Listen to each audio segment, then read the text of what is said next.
vendo os vídeos esses dias aqui do YouTube e percebi que você não sabe a minha história. O que eu tô fazendo nessa internet de meu Deus?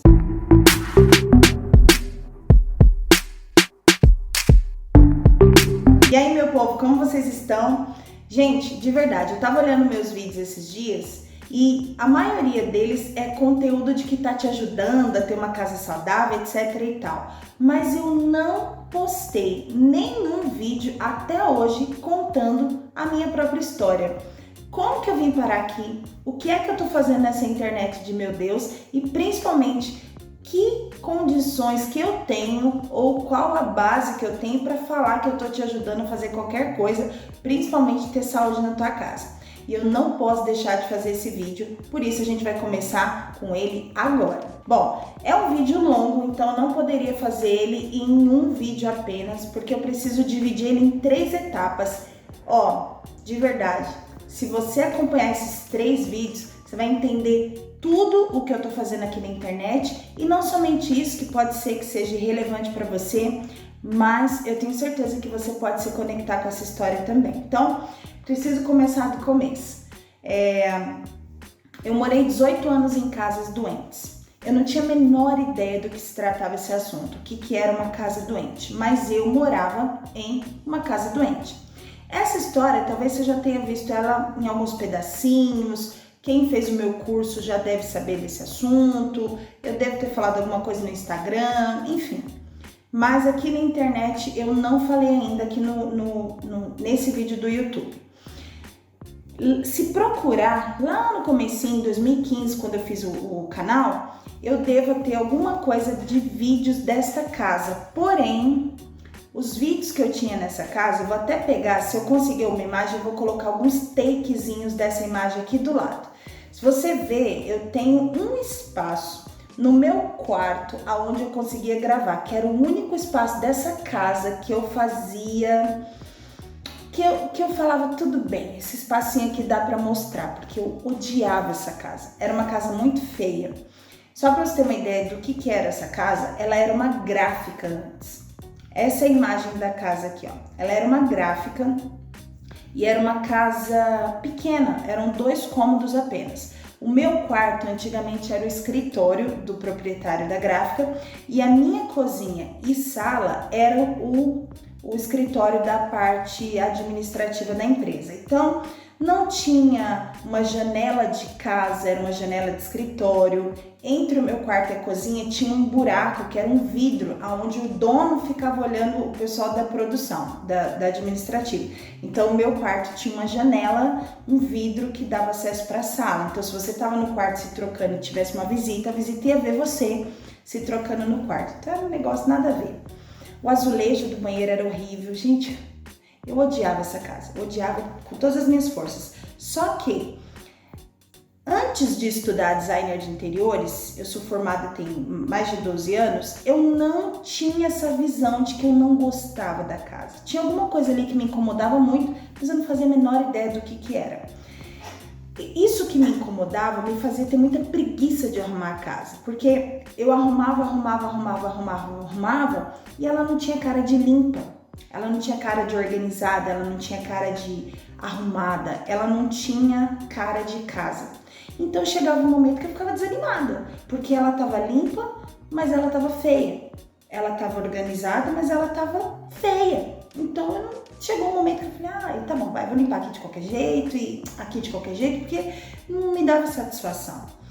E aí eu tinha alguns sintomas nessa casa. Eu era uma pessoa que chorava todos os dias. Eu lembro uma vez que eu mandei um WhatsApp pro meu esposo, na verdade nem era WhatsApp naquela época, acho que era Messenger, sei lá. E eu falei assim, como que pode uma pessoa chorar todos os dias? Todos os dias. Eu sentia muita tristeza nessa casa. A sala tinha uma parede azul, um azul vivo assim, sabe? Era muito estranho, meu armário estranho, minha mesa feia, tudo era feio. Tinha um sofá de couro preto que tava todo rasgadinho já, horrível. E aí, um belo dia, depois de muito incômodo, a gente brigava muito nessa casa, meu esposo e eu, muito, a gente brigava quase todo dia. O meu esposo chegou a ver vultos nessa casa. É importante mencionar isso. Ele viu vultos por 2 ou 3 vezes ele viu isso. E eu lembro de desmaiar nessa casa. Eu já tive 2 ou 3 desmaios nessa casa, assim, de estar em pé, ficar tão nervosa e pum, desmaiar, simplesmente desmaiar. E o que acontecia nessa casa? Eu tinha muita vergonha. Naquela época a gente adquiriu minha pet, que dói no meu coração porque eu perdi ela tem 4 meses, e ela era muito bravinha. Então o que acontecia? Quando as pessoas iam na minha casa, eu trancava ela no quarto, botava um portãozinho e ela ficava latindo loucamente. Só que o meu quarto, o degrau era assim, eu tava na sala, eu tinha que subir 3 degraus e ir pro meu quarto. Quando eu chegava no quarto, tinha que ficar com a porta aberta. Então imagina uma casa feia, pequena, com um cachorro latindo que não tinha quintal. Era terrível, terrível. Então eu tinha muita vergonha das pessoas irem em casa, ela fazia cocô dentro de casa, é igual apartamento que não tem quintal e a pessoa tem cachorro, tinha que limpar e passar um produto de limpeza ali na hora. Então às vezes eu tinha medo do cheiro, um monte de coisa assim. E por ter vergonha, eu comecei a não levar pessoas dentro dessa casa. Comecei a ficar muito antissocial. Chegou um momento que ninguém ia. Eu tenho parentes meus que nunca foram nessa casa. E eu estou casada há 18 anos e morei nessa casa pouco mais de 14, 15 anos. Bem mais até. Resumindo, chegou um momento que eu falei, não aguento mais, a gente precisa fazer uma reforma. Aí fizemos uma reforma. A gente investiu muito pouco porque a casa era de aluguel, eu não queria gastar. Eu coloquei na minha cabeça assim, como é que eu vou gastar numa casa de aluguel? Eu não quero colocar nada na casa de aluguel. E aí a gente fez uma reforma, pintamos a parede, pintamos o armário, fizemos um sofá de pallet. Peguei umas caixas na feira, porque em frente à minha casa tinha uma feira toda quinta. Pintei essas caixas, pintei o meu rack, a gente reformou o meu rack pela primeira vez.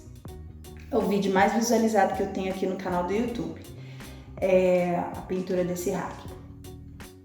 Depois, aí fiquei muito empolgada, porque a gente pintei a parede de cinza, quase não gosto, né? Pintei o armário, pintei um monte de coisa, eu falei, agora dá pra resolver fazer alguma coisa. Meu esposo trabalha com marcenaria, então a gente fez alguns móveis e recebemos algumas pessoas para inaugurar aquela reforma.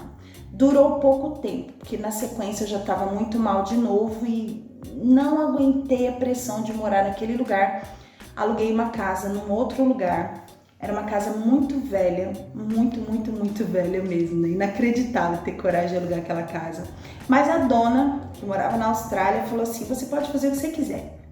Eu adoro fazer essas coisas, né? Serviços manuais. Pintamos parede, pintamos os móveis e não tinha piso na parte superior da casa, que era um sobrado. A casa era grande, dessa vez a casa era grande, o quintal era grande. Pintamos tudo. Porém, e uma lei que eu baixei nessa casa, eu e meu esposo, era assim, não vamos comprar nada novo nessa casa. Isso se chama legalidade, porque eu não colocava nada dentro dessa casa novo, tudo eu reformava, tudo eu pintava, pintamos o armário de novo, pintamos os sofás, o pallet, a parede, pintei o rack de outra cor, enfim, a gente mudou tudo a casa. Eu, na minha ânsia de fazer as coisas, e tem vários vídeos dessa casa, tem muito vídeo aqui no canal, tudo eu fazia, a gente reformou o banheiro, fizemos a pia do banheiro, a gente fez tanta coisa, só que eu queria reformar tudo que eu via pela frente. Se eu visse um pedaço de madeira, para mim ele ia virar um banco, se eu visse um rolo de fio industrial, ia virar um puff, o pneu virou puff, e tantas coisas. Isso aqui custava 170 na loja, eu fiz por 50 e assim por diante. Então eu não podia ver nada em lugar nenhum que eu pegava e trazia para dentro de casa. Até que um dia eu estava dirigindo num lugar que era uma comunidade bem perigosinha. Eu passei de carro e vi uma madeira encostada, toda ripada. Para quem me conhece sabe que eu gosto disso.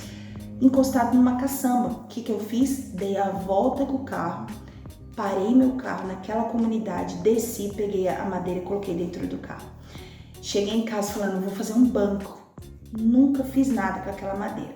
Tudo eu colocava no meu quintal. Então, meu quintal tinha marca de tinta, o murinho já estava todo com marca de spray, cola para todos os lados. Eu tinha um armário cheio de tranqueira, pote de sorvete, pote de margarina, pote de creme de cabelo, concreto, que eu fazia muito projeto de concreto. Tava uma tranqueira só. Só que eu comecei a sentir muita angústia quando eu entrava naquele quintal. Muita angústia. O que começou a acontecer? Eu não queria mais ficar no quintal. Eu não queria. Aí um belo dia, fui pra internet pesquisar qualidade de vida através da casa, porque eu comecei a sentir novamente vergonha da casa. Tudo era muito velho, tudo era reformado, tudo era refeito, tudo era reuso e não era um puff, era um pneu que eu coloquei um tecido, virou um puff. Então eu comecei a sentir vergonha daquilo. Quando eu fui pra internet ver esse assunto, apareceu assim: se você sente muita angústia, muito cansaço, muito desânimo, muita aflição, muita tristeza dentro da casa, a sua casa está doente. Eu falei, minha casa está doente? Eu sou essa pessoa. E naquele momento veio uma outra informação. Se existe casa doente, existe casa saudável. E aí apareceu a primeira vez na minha vida a palavra casa saudável dentro desse blog, que eu não lembro mais qual era o blog. E aí eu tive consciência que minha casa estava doente. Minha casa realmente estava doente e eu precisava fazer alguma coisa. E aí naquele dia o blog era um blog místico, de uma técnica chinesa chamada Feng Shui. E muito misticismo, você tem que colocar cristal aqui, espelho ali. Eu falei, gente, eu sou cristã, eu não quero isso. E naquele dia eu falei, Deus, se o Senhor quer que eu fale sobre esse assunto, eu vou estudar tudo o que tiver desse assunto, porque esse nome, Casa Saudável, quem vai carregar sou eu. Eu não quero mais ver esse nome em misticismo. Eu quero falar disso com princípios cristãos. E naquele dia, naquela semana, dias depois, eu contratei um caminhão para que pudesse limpar o meu quintal. Gente, vocês não têm noção do que aconteceu.